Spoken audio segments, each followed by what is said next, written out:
Frozen vegetables, yes, in blocks, straight into the pan. How will it taste like? Is it even possible? Find out with Romilo.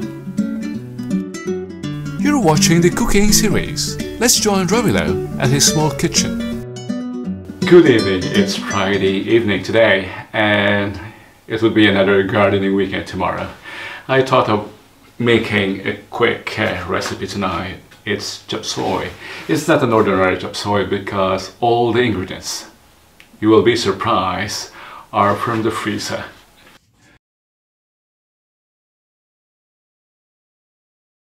I'm presenting the ingredients now.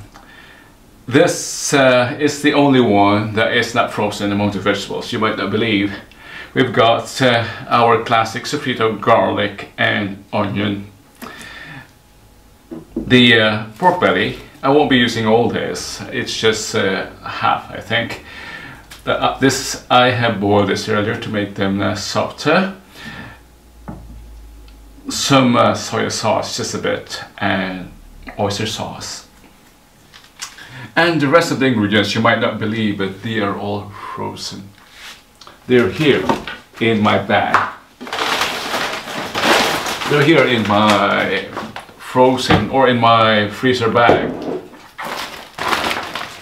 These are harvest from earlier and I froze them. I've got here peas, pechay or Chinese cabbage, and broccoli.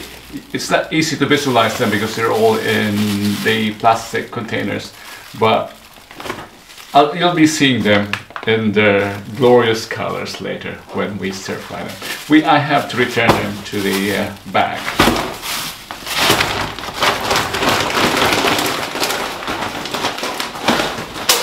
Let's start with the cutting.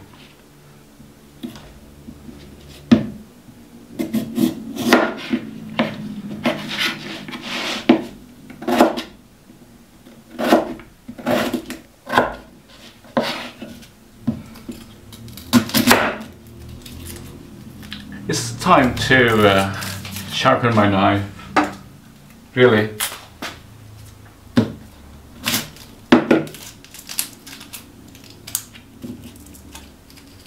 And I have placed a video on how to freeze green leafy vegetables on an earlier post. You can browse through the playlist to look for it. How to freeze or how to preserve vegetables, I think was the title.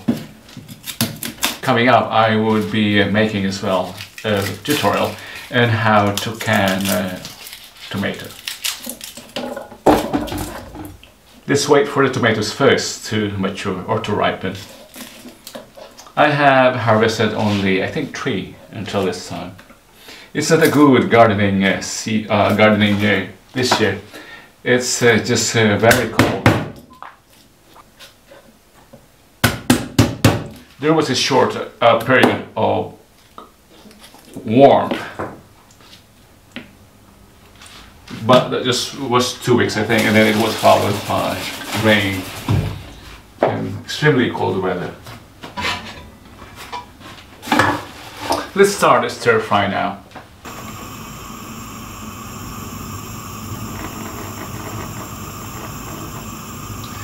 In many of my videos, I don't usually mention about the use of cooking oil because it's implied when we do stir fry, oil is needed. I cannot even find my ladle.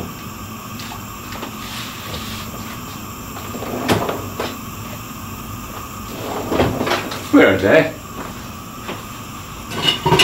They're still in the wash.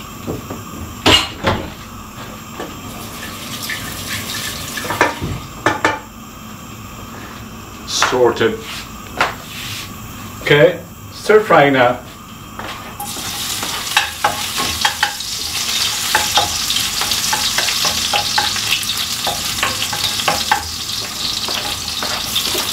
The garlic and the onions, sometimes it's the other way around. It doesn't matter for me now.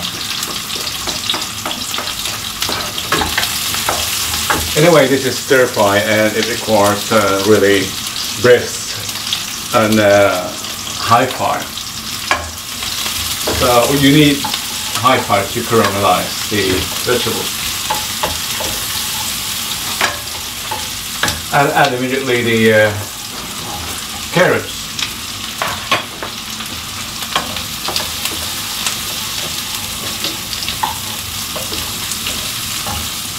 And the portion of liempo or pork belly that I have pre-cooked.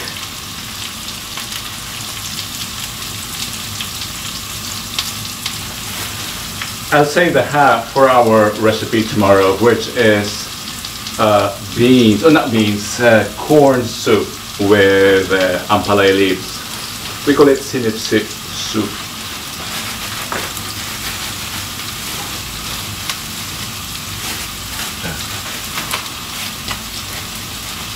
And we will be cooking at the garden.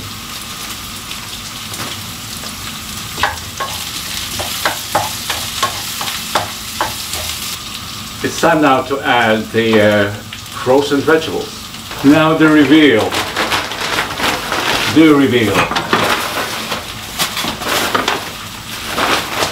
For your visual experience, I'll open them one by one.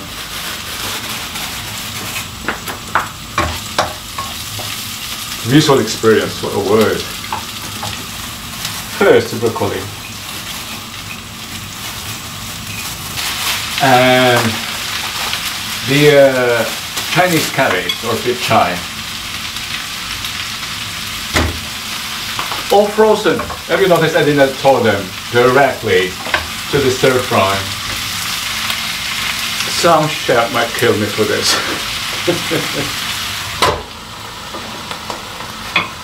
It's the steam that thaws the vegetables towards and eventually cooking them. The peas are usually placed last when fresh, but these are frozen, so we might as well put them at the same time.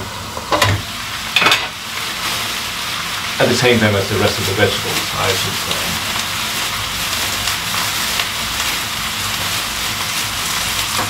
By the way, thank you my friends for watching, and I'd like to remind you, my dear friends, that this channel, particularly this cooking series, is dedicated to showcasing the recipes or the culinary traditions of our dear Patria Dorada of the Philippines.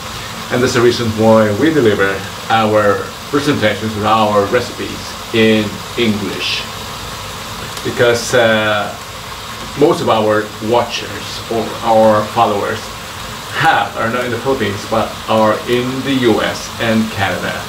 To our dear kababayans, probably with North American partners or in North American households. I'd like to thank also our viewers in the Middle East, in the United Arab Emirates, particularly in Qatar and Israel. That explains why this channel is in English. But there are special episodes, especially when the dish's appeal is limited to us clips. I deliver in Tagalog or Tagalog. There are even episodes in Ilocano.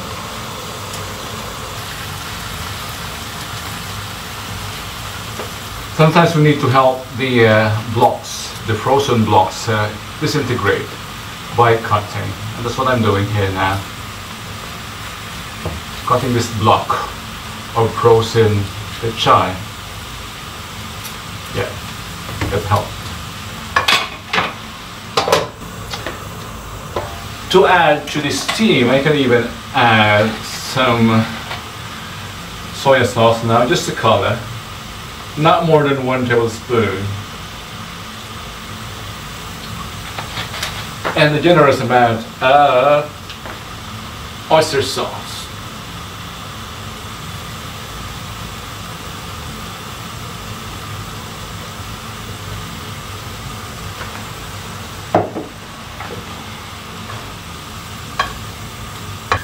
Notice that it's beginning to produce water. That's That's what you get when you freeze vegetables. You cannot avoid to get also the water crystals, the frozen water.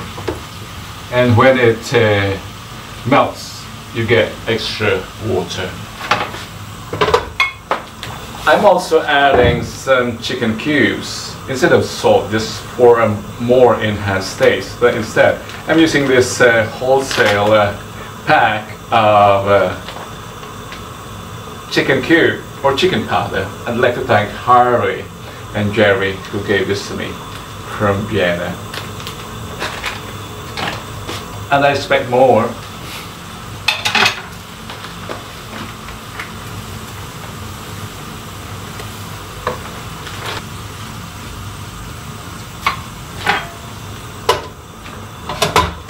Obviously, this takes longer than usual compared to cooking fresh vegetables. Let's skip this cooking for now and let's get back to you later. It's time to check our recipe. It's chopsuey of frozen vegetables.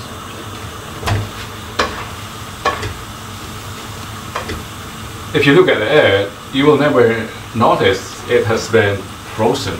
It just looks perfect and tastes perfect as well. It's done.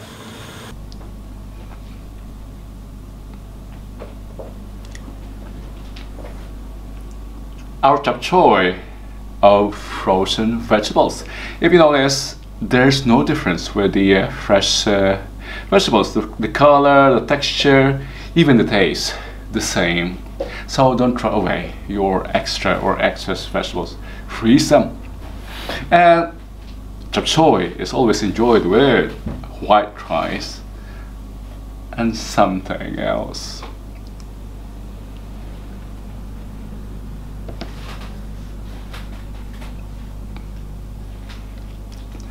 Your Korean uncle here. Join me again next time as we bring you more cuisine from the homeland that we'd love to share to the world, to the universe.